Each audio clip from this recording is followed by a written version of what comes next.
Hi, it's Fiestaro. Hello, all signs. So, let's see and let's check. Oh, ano bang meron this week?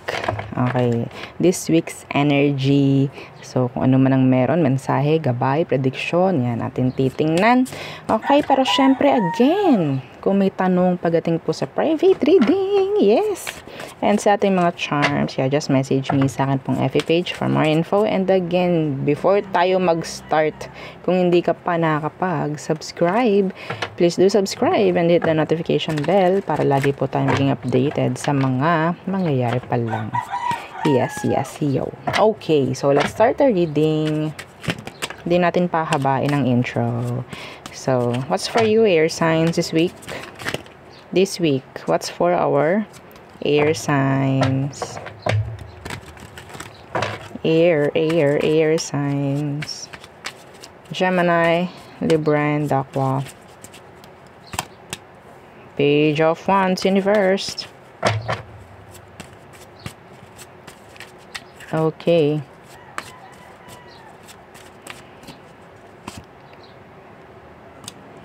The Hangman in reversed. I'm hearing procrastination. Okay. Pero yung procrastinating na nakikita ko is something na pwedeng meron kang gagawing iba na hindi naman ganun ka-importante. Pero ipagpapaliban mo, yes, ipagpapaliban mo yung mga importante dahil doon sa hindi importante mong gagawin. Okay? Could be work. Could be work related.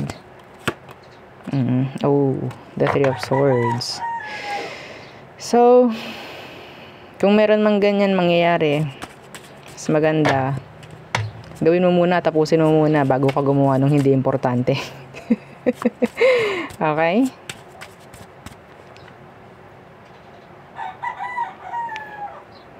Meron ditong fire sign na parang nagpapapansin sa'yo. Meron siyang something na ibibigay or pwedeng meron siyang sasabihin. Something na pwedeng mag-i-indicate ng parang yes, totoo ang nakikita mo, gusto kita, whatsoever. Mga ganyong bagay. Or, yeah, I want your attention. Parang ganon. Look at me. Parang ganon. Anyway.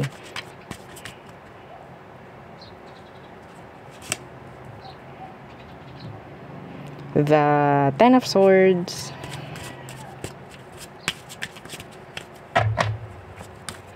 And the Two of Cups.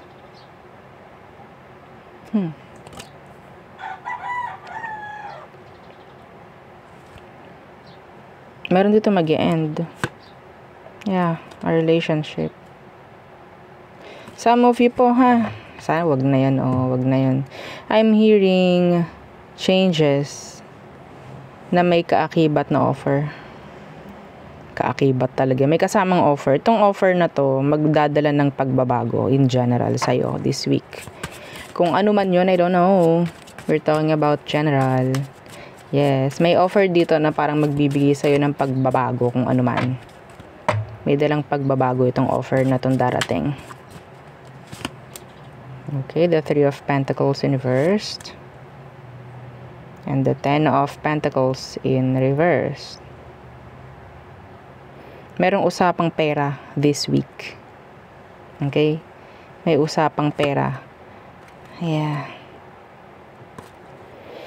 In general, usapang pera ang nakikita ko dito.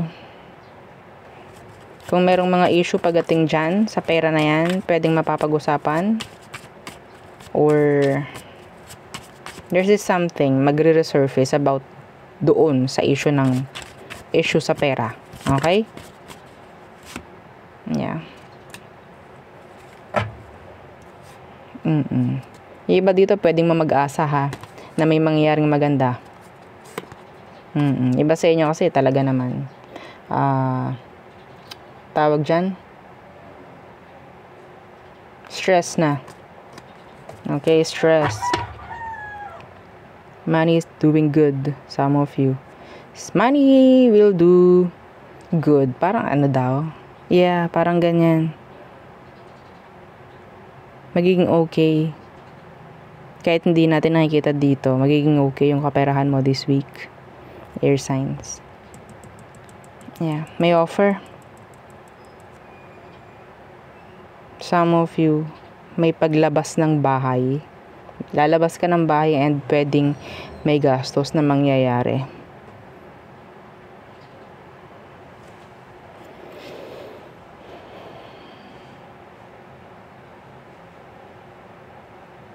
Yung gastos na yun is hindi normal na gastos. Okay? Hindi yung normal na gastos. Malakihan to. Okay, so there. So next, for this week, fire signs.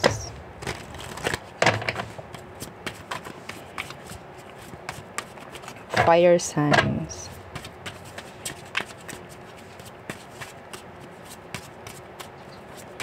Fire signs this week. The Lovers in reverse. The Fool. Yung mga wala ditong karelasyon, ina-advisean kayo na kayo ay lumabas-labas. Hindi nyo daw makikita sa online, hindi nyo daw makikita kung saan man kayo palaging napunta. You have to lumabas-labas. Yeah, lumabas-labas. Okay?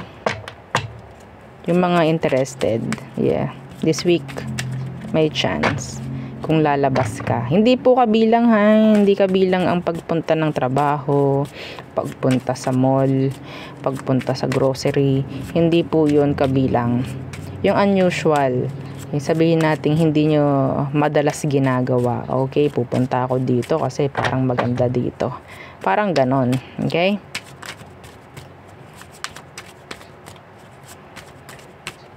Meron ditong Gemini Gemini na parang mag-a-act sa'yo na para siyang natatakot this week. I don't know why. I don't know. Okay. 5 of Wands. There's drama. Anyway. The Queen of Cups.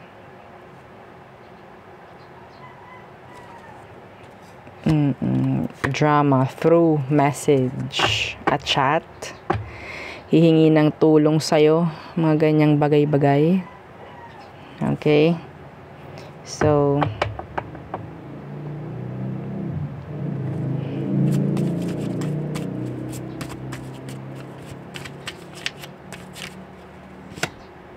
yeah.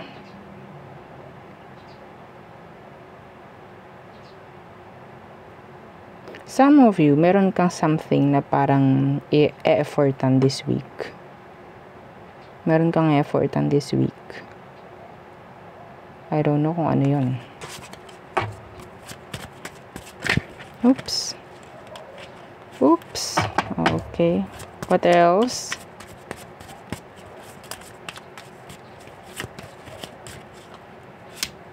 Four of Wands. In reverse. Yung iba dito nakakita ako ng one night stand this week. A one night stand. Four of Wands in reverse. And the Nine of Pentacles in reverse.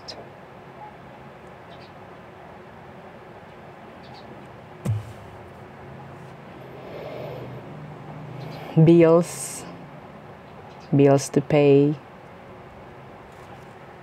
Okay? Online, check ninyo. Baka mamaya meron ng mga disconnection notice. Mga ganyang bagay. Anyway, so, I'm hearing commitments this week. Commitments. Specific kasi, nakita ko mga bills. Pagdating sa bahay. Rents.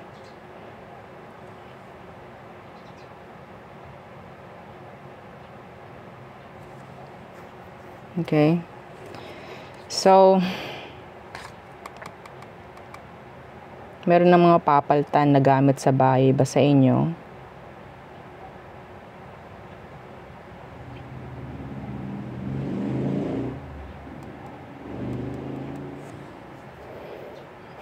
Meron akong naririnig pa dito. Gusto kong makita pa.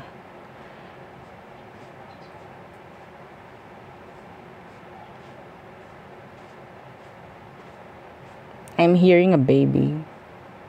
Be careful. Yung hindi pa ready dyan. I'm hearing a baby. Pregnancy. Okay. Next. Water signs. Cancer, Scorpio, Pisces. This week, what's for you? In general, water signs, Cancer, Scorpio, Pisces. Again, don't forget to like, share, and subscribe. Okay, we have here the 6 of coins, the 6 of pentacles in the reversed. What's that?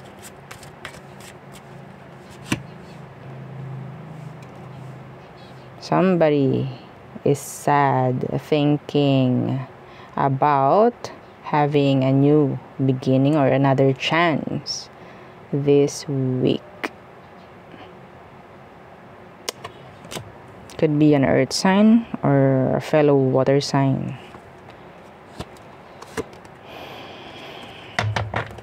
Anong meron? Anong mangyayari this week?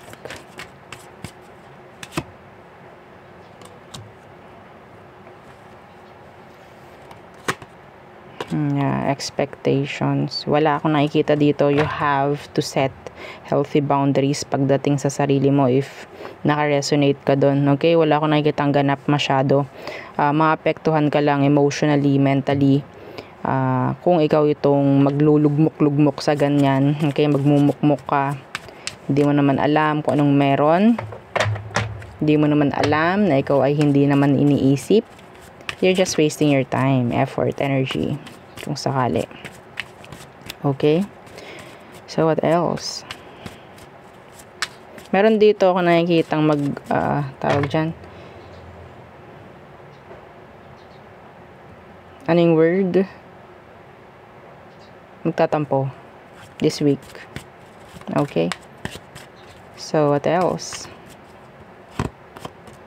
The 9 of Pentacles in reversed. I'm hearing, okay,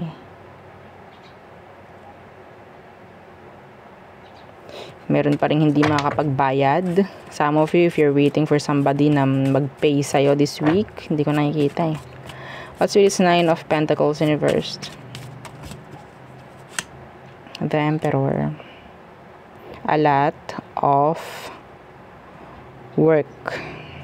A lot this week. A lot. Okay? May mga ngailangan ng tulong mo this week. Commitments. What else? Water signs. Strength in reversed. I'm hearing vitamins.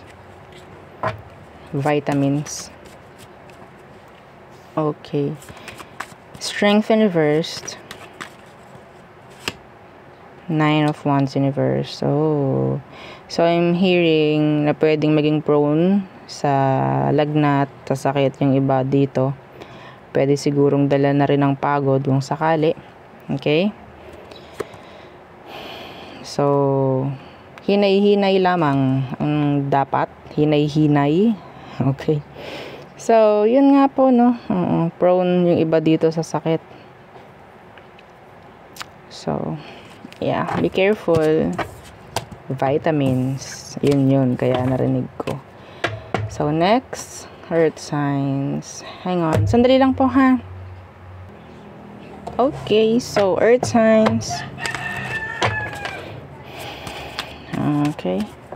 Taurus, Virgo, Capricorn. So, what's for you this week? So, So, ano bang meron this coming week? So, again, don't forget to like, share, and subscribe. Kung may tanong po sa private reading and sa ating mga charms, yeah, just message me. Wag po sa comment section, please. Okay. What's for our earth signs this week?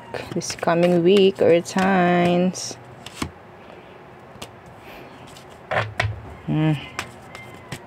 King of Wands inversed. Temperance. There could be a Sagittarius this week na parang, ang tawag dyan, susukat ng pasensya mo. They will try to provoke you. They will. Okay? They will try na mag-provoke, na i-provoke ka this week. They just want attention. Some of them po kukuha pa ng mga tawag dyan, kanyang mga kakampi. Oo, parang ganyan. Okay.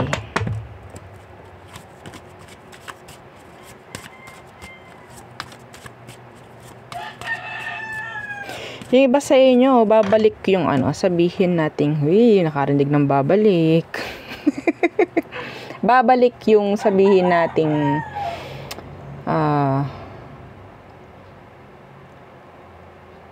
kagustuhan, no, na gumawa. Yes, in general, kagustuhan na gumawa. Kung saan man, kung ano man ang passion mo, pwedeng babalikan mo this week. Yes, kung ano yung passion mo na pwedeng hindi mo na ginagawa nung mga nakaraan, babalikan mo ulit. What else? Grabe, ang dami namang dito, fire. So, be careful with this person. Some of you, they're player. Some of them, hindi sila seryoso. Kung ano man to. What's with this Knight of Wands universe? You'll go out. Some of you, you'll go out drinking. Parang ganyan. Or maybe, this is an advice for you. Five of Wands universe.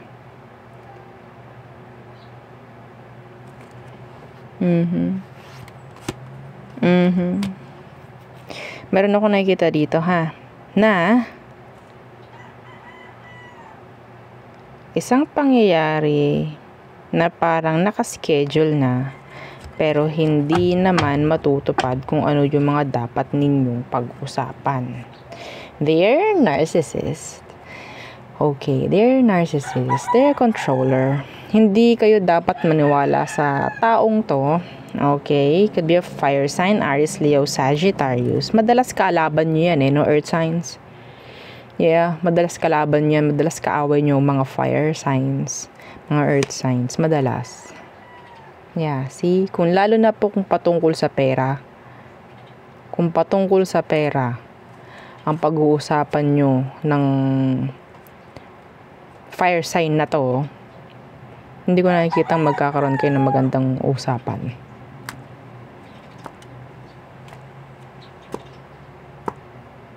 I'm sorry. Let's see.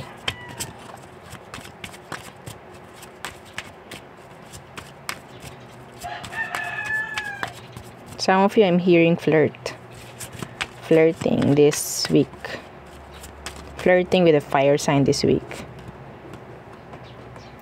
So, kung anong kailangan mong sabihin sa mga naka-resonate dun po sa yung may usapang pera, kung anong kailangan yung sabihin, kung anong kailangan yung ipaalam, gawin nyo. Okay? Gawin nyo. Lalo na nga po, no, kung merong yung may pirmahan, this is legal eh. I'm hearing legal.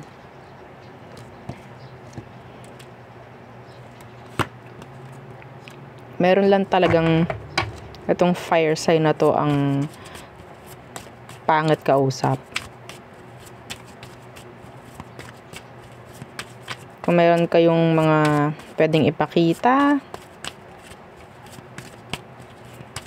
na makakatulong para maibigay or magkaroon kayo ng magandang usapan ng taong to. Mas maganda. What else this week? Yeah. Libra. Yeah, a Libra placement. So, justice. Justice will be served this week for your signs. Don't worry. Don't you worry. Yeah, and this is fast. This is fast. Yeah, the money you want. The money. Okay, I'm hearing transactions. I'm hearing fast transactions, more customers. Babalik sa balanse. Okay, yung iba sa inyo kasi parang nawalan eh. Andun yung energy na parang, yun nga, nawala yung flame, nawala yung passion mo, babalik ka sa passion mo this week. Doon yung parang mag-grind ka muli, tsaka ulit parang rorolyo, no? Doon ulit parang iikot yung balanse para bumalanse. Lalo na po pagdating sa kaperahan. Okay, money is coming in for you. And this is happening fast. Happening fast. Okay? This is nice. This is nice. Ito yung gusto nyo eh. Di po ba? Yung 10 of Pentacles. Some of you, there's this proposal this week. Promotion. Money increase this week. Sana hindi lang ngayong week. Okay? Andyan yung tatangkilikin. Yung business mo. Kung ano man yung pinagkukunan mo ng pamamera, tatangkilikin, magiging okay, may increase this week. Yes.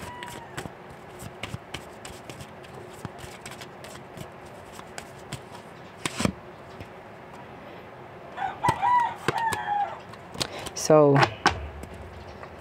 yun lang ang akin nakikita for you, all signs. Again, please don't forget to like, share, and subscribe, and yeah, follow our FB page and yung isa nating YouTube channel na nasa description box below. Again, yung ating love letter. So yes, thank you. Goodbye.